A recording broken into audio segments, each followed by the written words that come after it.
Je m'appelle Konan Laraoul. Je suis administrateur des services financiers. J'ai également une formation de littéraire et une fibre littéraire également.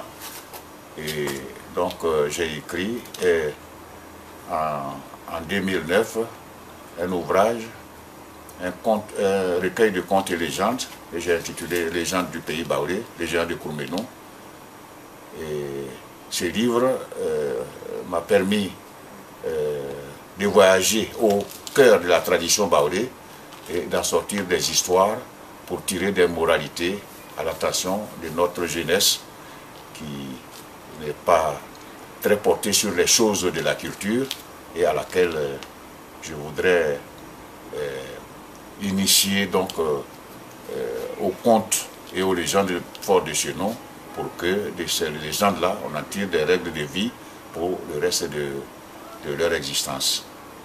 Donc, dans un premier ouvrage, Les Géants de Kourmenou, j'ai montré un jeune enfant téméraire qui va braver un monstre et qui, ma foi, après avoir bravé ce monstre, commence à devenir extrêmement violent parce qu'il a pris des engagements avec certaines personnes et maniaque donc de la parole promise, eh bien, il a commencé à faire beaucoup de dégâts autour de lui, à faire en sorte que les gens tiennent les promesses qu'elles ont prises avec lui, et il est devenu finalement lui-même un petit monstre et on s'est dépêché de le mettre hors d'état de nuire. C'est la première histoire. Et bien, à chacune de ces histoires, j'ai tiré une moralité que j'ai dit, comme je l'ai souligné tout à l'heure, que j'ai dit être des règles de vie pour notre jeunesse. Il y a une histoire qui s'appelle le salaire de l'ingratitude. Un homme est allé en brousse, il a sauvé des animaux et chacun de ces animaux est venu lui rendre service en lui offrant des bêtes, de la nourriture, du gibier, etc. Et les humains, ayant vu cela, ont commencé à le dénigrer et à dire que c'est bien sûr l'amitié de cet homme avec les animaux qui lui a procuré tant de biens qui fait que ce monsieur qui hier, un paysan pauvre, est devenu brusquement un homme aisé, replet, il mange convenablement et la jalousie a fait qu'on l'a dénigré chez le roi jusqu'à ce que le roi décide de le mettre à mort parce que dans leur amitié, dans son amitié avec les animaux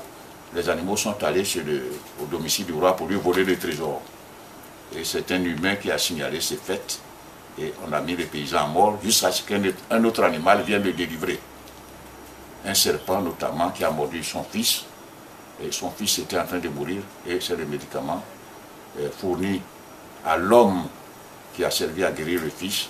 et qui a donc sauvé sa vie. Ainsi donc, ces 6 contes, à mon avis, que beaucoup de personnes considèrent comme de belles factures, servent, n'est-ce pas, à enseigner à notre jeunesse le comportement idéal pour être un homme bien accompli dans notre société africaine où la vertu de mise, contrairement aux habitudes que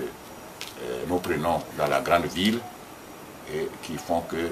notre jeunesse est en perdition. Voilà donc